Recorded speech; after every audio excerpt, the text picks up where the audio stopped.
हरे कृष्ण कृष्ण कृष्ण हरे हरे हरे राम राम राम हरे हरे। श्रील प्रभुपाद की जय, गुरु गौरांग की जय। तो आज हम श्रीमद् भागवतम के प्रथम स्कंद से प्रथम अध्याय की शुरुआत कर रहे हैं। शुरुआत करने से पूर्व हम अपने गौड़ीय वैष्णव परंपरा के जितने आचार्यों के चरणों में वंदना करते हैं, प्रार्थना करते हैं कि जो कार्य हम शुरू करने जा रहे हैं वे सब आचार्य हमको शक्ति प्रदान करें जिससे हम कार्य को संपन्न कर सकें। तो भागवतम के प्रथम स्कंद के प्रथम अध्याय में ही ओम नमो भगवते वासुदेवाय कहकर प्रारंभ किया गया है। इस अध्याय का शीर्षक है मुनियों की जिज्ञासा। तो प्रथम श्लोक, द्वितीय श्लोक और तृतीय श्लोक, ये प्रथम अध्याय के तीनों श्लोक श्रीमद् भागवतम के मंगलाचरण हैं। इसमें भगवान के शक्तियों का वर्णन किया गया है, भगवान के गुणों का वर्णन किया गया है और यह बताया गया है कि स्वयं भगवान कौन है। तो हम श्लोकों का उच्चारण करेंगे और साथ में आपको समझाने का प्रयास करेंगे। ओम नमो भगवते वासुदेवाय जन्मादस्य यतो अन्वयादिततरशाश्चर्ये अत्वभिज्ञः स्वराट् तेने ब्रह्म हृदय आदिकवये मुह्यन्ति यत्सूर्यः तेजो वारिमृदां यथा विनिमयो यत्र त्रिसर्गो अमृषा धाम्ना स्वेन सदा निरस्तकुहकं सत्यं परम धीमहि। इसका अनुवाद इस प्रकार से है। हे प्रभु, हे वसुदेव पुत्र श्री कृष्ण, हे सर्वव्यापी भगवान, मैं आपको सादर नमस्कार करता हूँ। मैं भगवान श्री कृष्ण का ध्यान करता हूँ क्योंकि वे परम सत्य हैं और व्यक्त ब्रह्मांडों की उत्पत्ति, पालन तथा संहार के समस्त कारणों के आदि कारण हैं। वे प्रत्यक्ष तथा अप्रत्यक्ष रूप से सारे जगत से अवगत रहते हैं और वे परम स्वतंत्र हैं क्योंकि उनसे परे अन्य कोई कारण है ही नहीं। उन्होंने ही सर्वप्रथम आदि जीव ब्रह्मा जी के हृदय में वैदिक ज्ञान प्रदान किया। उन्हीं के कारण बड़े बड़े मुनि तथा देवता उसी तरह मोह में पड़ जाते हैं जिस प्रकार अग्नि में जल या जल में स्थल देखकर कोई माया के द्वारा मोहग्रस्त हो जाता है। उन्हीं के कारण से ये सारे भौतिक ब्रह्मांड जो प्रकृति के तीन गुणों की प्रतिक्रिया के कारण अस्थायी रूप से प्रकट होते हैं, वास्तविक लगते हैं जबकि ये अवास्तविक होते हैं। अतः मैं उन भगवान श्री कृष्ण का ध्यान करता हूँ जो भौतिक जगत के भ्रामक रूपों से सर्वथा मुक्त अपने दिव्य धाम में निरंतर वास करते हैं। मैं उनका ध्यान करता हूँ क्योंकि वे ही परम सत्य हैं। तो तात्पर्य जो है श्लोक का प्रभुपाद जी बहुत लंबा लिखे हैं और बहुत महत्वपूर्ण श्लोक भी है, तो इसको संक्षिप्त रूप में समझेंगे। देखिए यहाँ पे बताया गया है भगवते, भगवते का अर्थ है भगवान, और यहाँ पे स्पष्ट रूप से बताया गया है वासुदेवाय। वासुदेवाय का अर्थ है वसुदेव पुत्र, अर्थात भगवान श्री कृष्ण को। नमः मतलब नमस्कार है।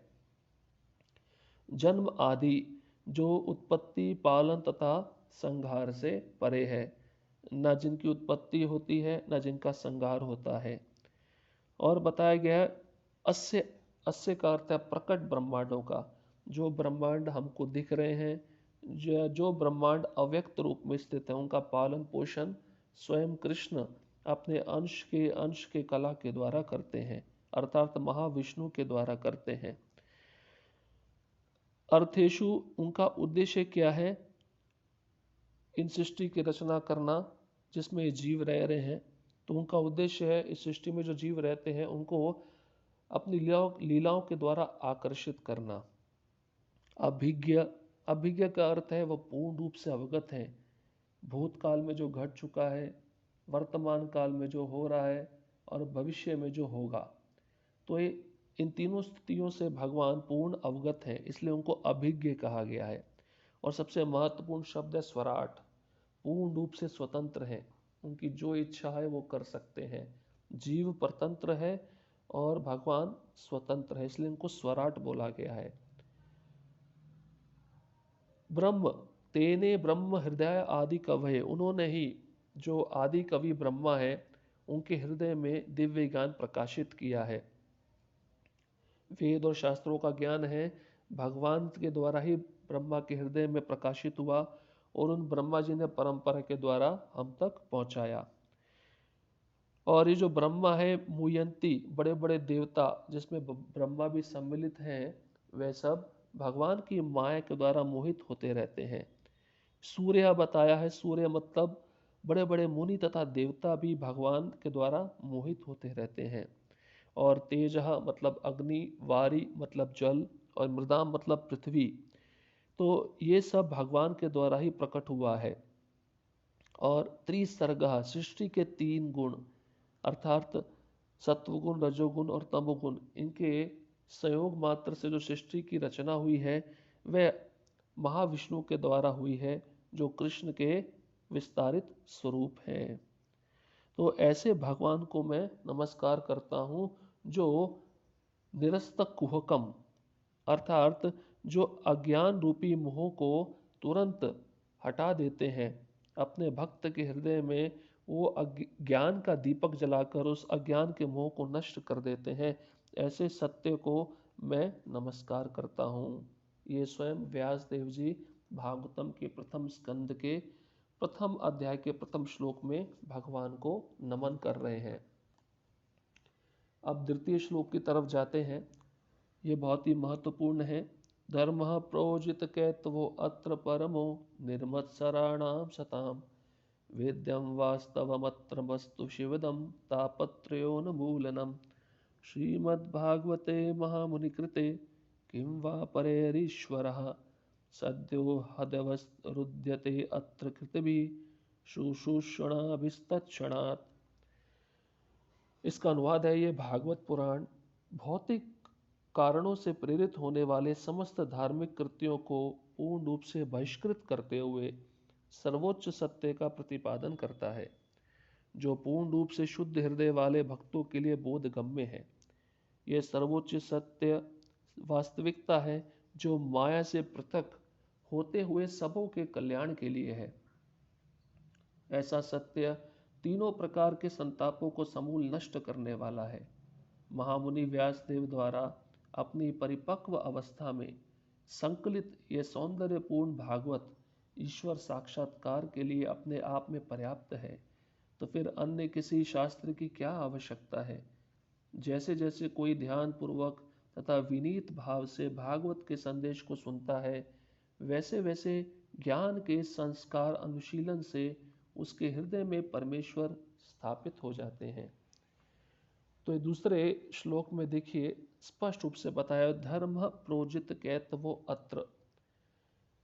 किसी भी प्रकार का जो धर्म है जो सत्य से संबंधित नहीं है, जो धोखे से संबंधित है, ऐसे धर्म को भागवतम लात मार के बाहर निकाल देता है। ये भागवतम ऐसा ग्रंथ है शुद्ध भक्ति को छोड़कर अन्य किसी वस्तु को स्वीकार नहीं करता है। इसलिए परमो निर्मत्सराणाम सताम, जो निर्मत्सर व्यक्ति है, निर्मत्सर का अर्थार्थ है जो 100% शुद्ध हृदय हो चुका है, जिसके मन में किसी भी प्रकार का अनर्थ, द्वेष, ईर्ष्या ये नहीं है, तो वह ये भागवतम ग्रंथ को समझ सकता है। वो भक्त परम हंस के समान है और वही हंस एक सुंदर स्वच्छ सरोवर जल में रहता है जो भागवतम के समान है। और बताते हैं, वेदम वास्तवतमत्र वसुतु शिवदम। शिवदम का अर्थात है कल्याण करने वाला एकमात्र ग्रंथ यही भागवतम है। जानने योग्य केवल यही भागवतम ग्रंथ है। और सताम, सताम का अर्थ है शुद्ध भक्तों के द्वारा जानने योग्य यही भागवतम ग्रंथ है।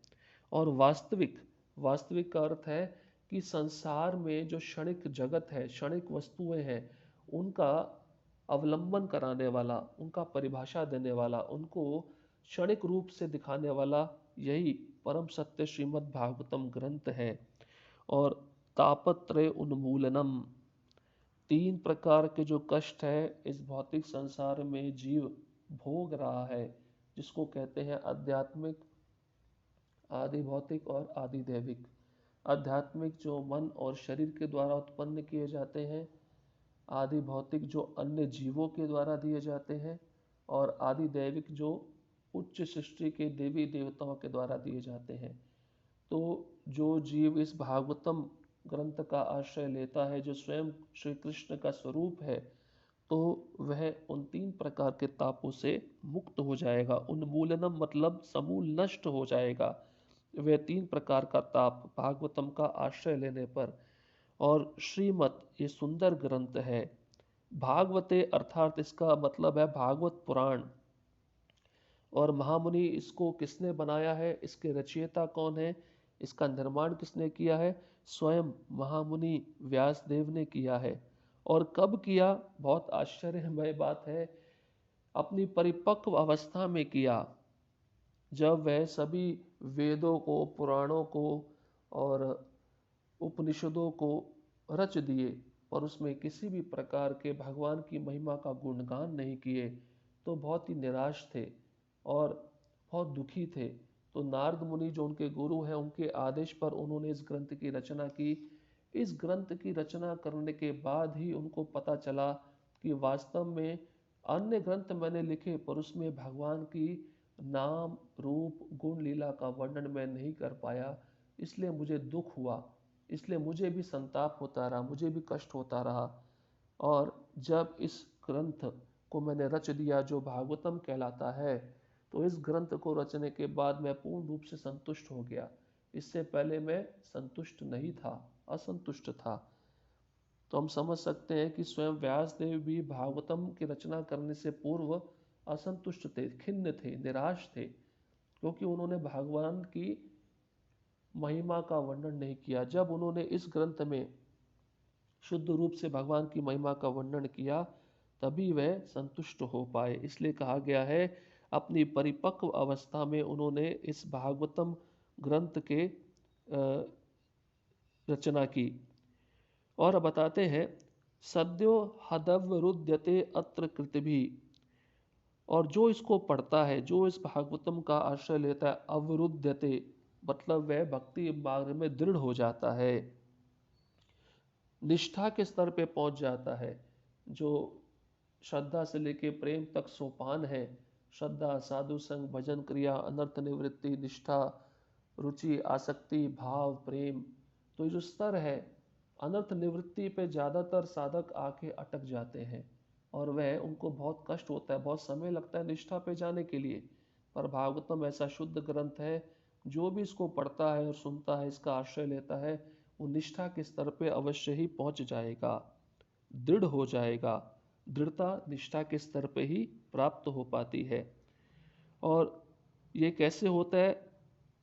तत्क्षणात, शुशुषुभि तत्क्षणात, बहुत जल्दी होता है, अविलंब, इसमें कोई देर नहीं लगती है। इसलिए देखिए आगे के श्लोकों में आएगा, नित्यम भागवत सेवया। प्रभुपाद जी इसलिए हमारे मंदिरों में प्रातःकाल भागवतम के सत्र को आयोजित किए हैं, रखे हैं, जिसको हम सुनकर, पढ़कर तत्क्षणात, तुरंत जब हम इसको सुनेंगे, पढ़ेंगे, तो परमेश्वर जो स्वयं श्री कृष्ण है, जैसे जैसे कोई इस भागवत के संदेश को सुनेगा, वैसे वैसे ही इस ज्ञान के रूप में भगवान उसके हृदय में स्थापित हो जाएंगे।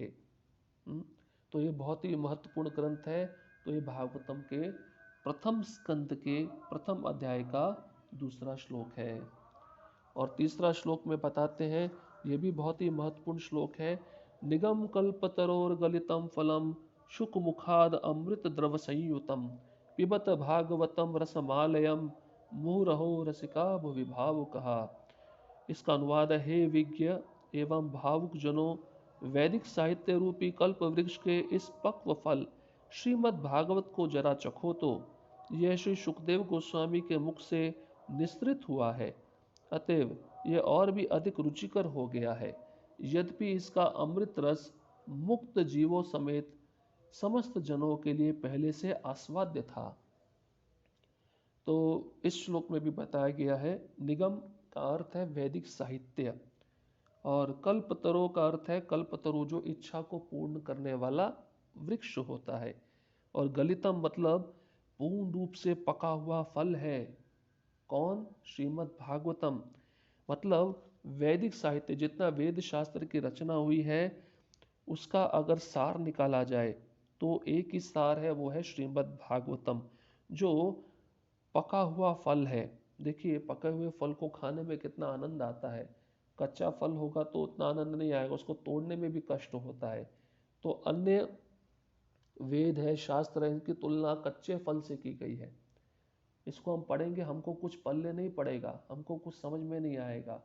परंतु भागवतम पढ़ने से सारे वेदों को पढ़ लिया जाता है, सारे उपनिषदों को पढ़ लिया जाता है, सारे शास्त्रों को पढ़ लिया जाता है। तो इसलिए इसको गलितम, गला हुआ परिपक्व फल बताया गया है, पका हुआ। और किसके मुख से निकला है? शुक। शुक मतलब सुखदेव गोस्वामी। शुक मुखाद अमृत द्रव संयुतम। ये सुखदेव गोस्वामी, ये श्रीमद् भागवत के मूल वक्ता है, उनके मुख से निकला है। मुखात मतलब होठों से। और कैसा है? अमृत। और द्रव, द्रव मतलब तरल पदार्थ है, लिक्विड है, सॉलिड नहीं है। सॉलिड होता तो चबाना पड़ता, तरल पदार्थ मतलब आप इसको आसानी से निगल सकते हैं। और देखिए जब सुखदेव गोस्वामी राजा परीक्षित को ये भागवतम सुना रहे थे तो अमृत लेकर देवता लोग आए थे सुखदेव गोस्वामी को देने के लिए, और कहे कि हे सुखदेव गोस्वामी, आप ये अमृत ले लीजिए, राजा परीक्षित को पिला दीजिए और ये भागवतम हमको दे दीजिए। मतलब देवता लोग अमृत से तुलना कर रहे थे श्रीमद् भागवतम की। तो सुखदेव गोस्वामी नहीं दिए।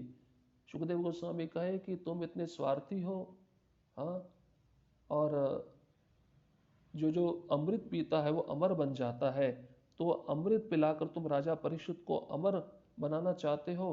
परंतु भागवतम ये ऐसा ग्रंथ है जो इसको पढ़ता है, सुनता है, तो उसको स्वतः ही अमृत प्राप्त होता है और वो कभी भी नष्ट नहीं होता है, उसकी मृत्यु कभी भी नहीं होती है। देवता लोग भयभीत थे, अपनी जान बचाने के लिए या अपनी आयु को बढ़ाने के लिए भागवतम ग्रंथ लेना चाहते थे, परंतु सुखदेव गोस्वामी उनको नहीं दिए। तो व्यास देव जी कहते हैं पिबत, इसको पीना चाहिए। कहाँ से? कानों से। हम वैसे तरल पदार्थ अपने मुख से पीते हैं, पर ये भागवतम का जो परिपक्व रूपी फल है ये तरल पदार्थ के समान है, लिक्विड है, तो इसको कानों से पीना चाहिए। कानों से कैसे पिएंगे? सुन सुन के पिएंगे। इसको जितना श्रवण करेंगे उतना हम पीते रहेंगे। और रसमालयम, रसमालयम का अर्थ है जो आस्वाद्य है, जो बहुत मीठा है। और आलयम का अर्थ है मुक्ति प्राप्त होने तक या मुक्त अवस्था में भी। जैसे देखते हैं दुखालयम, भगवान बोले दुखों का घर है। पुस्तकालयम, लाइब्रेरी को बोलते हैं। रुग्णालयम, जहाँ पे रोगी रहते हैं, जिसको हॉस्पिटल कहते हैं, यहाँ पे बताते हैं आलयम। ये जो भागवतम ग्रंथ है ये पूर्ण रूप से रस का सार है। चाहे इसको शुरुआत से पढ़ो, मध्य से पढ़ो, अंत से पढ़ो, इसको कहीं से भी चखोगे, इसको कहीं से भी श्रवण करोगे, ये मुक्ति प्राप्त, अर्थात यहाँ पे मुक्ति का अर्थ है भगवान का धाम की, भगवान के धाम पहुंचा देता है। भगवान के धाम में उस जीव को वहां पे जाकर किसी भी प्रकार का कष्ट नहीं भोगना पड़ता। और व्यासदेव जी कहते हैं मुहु, मुहु का अर्थात है सदैव, सदैव पीते रहो। इसलिए प्रभुपाद जी बोले नित्यम भागवत सेवया। और यहाँ तक कि जो मुक्त हो चुके पुरुष हैं, रसिका, वो भी इसका पान करते हैं। जैसे सुखदेव गोस्वामी स्वयं उदाहरण है, वह मुक्त अवस्था में थे, उनको ये पढ़ने की आवश्यकता नहीं है। भगवान की इच्छा के अनुसार जब वे अपनी माँ के गर्भ से निकले तो वह मुक्त अवस्था में थे, उनको माया स्पर्श नहीं कर सकती थी, पर फिर भी वह इसको पढ़ते हैं, इसको सुनते हैं। ये इसका मतलब है कि इसमें जो कृष्ण की लीलाएं हैं, नाम रूप गुण लीला है, वह मुक्त जीव को भी आकृष्ट करता है। तो इसलिए सुखदेव गोस्वामी भी इसका पान किए। तो इस पृथ्वी पर विचरण करते हुए तो सुखदेव गोस्वामी राजा परीक्षित को कह रहे हैं कि वास्तव में वो पटु और विचारवान व्यक्ति है जो वास्तव में इस भागवतम ग्रंथ का आश्रय लेकर बारंबार इसको श्रवण करता है, बहुत ही बुद्धिमान व्यक्ति है। तो इस प्रकार से हम समझ सकते हैं, ये जो प्रथम 3 श्लोक आज हमने जो चर्चा की, ये भागवतम का मंगलाचरण कहलाता है और यहीं से श्रीमद् भागवतम की शुरुआत होती है। इस प्रकार से हम आगे सुनेंगे कि मुनिय जो नैमिषारण्य में शौनक आदि ऋषि थे, जो कुल मिलाकर 88,000 थे, उन्होंने सूत गोस्वामी से किस प्रकार से जिज्ञासा की। तो ये बहुत सारे संवादों का मिश्रण है। जैसे सूत गोस्वामी और शौनक आदि ऋषियों का जो नैमिषारण्य में सम्मिलित हुए, फिर शुकदेव गोस्वामी और राजा परीक्षित के मध्य में संवाद है, विदुर और मैत्र जी के मध्य में संवाद है। तो इस प्रकार से ये संवादों पे आधारित है, परंतु ये ग्रंथ बहुत ही महत्वपूर्ण है, इसलिए इसको विशुद्ध सत्व नाम से भी जाना जाता है। जैसे 18 प्रकार के पुराण हैं, 6 प्रकार के तमोगुणी हैं, 6 प्रकार के रजोगुणी हैं और 6 प्रकार के सत्वगुणी हैं, परंतु ये जो श्रीमद् भागवतम महापुराण है, ये इन 3 गुणों से परे है। इसलिए इसका आश्रय लेने पर वह जीवात्मा सत्वगुण, रजोगुण और तमोगुण से परे हो जाता है। विशुद्ध सत्व जो वासुदेव सत्व है, वासुदेव सत्व है, उसमें स्थित हो जाता है। इसलिए हमें इसे पढ़ना चाहिए, इसको सुनना चाहिए। अभी हम कल की कक्षा में आगे का 4था श्लोक प्रारंभ करेंगे कि किस प्रकार से नैमिषारण्य में जो शौनक आदि ऋषि है सूत गोस्वामी से जिज्ञासा करते हैं भगवान के विषय में है। हरे कृष्णा कृष्ण कृष्ण हरे हरे, हरे राम राम राम हरे हरे। शिल प्रभुपाद की जय, गुरु गौरंग की जय।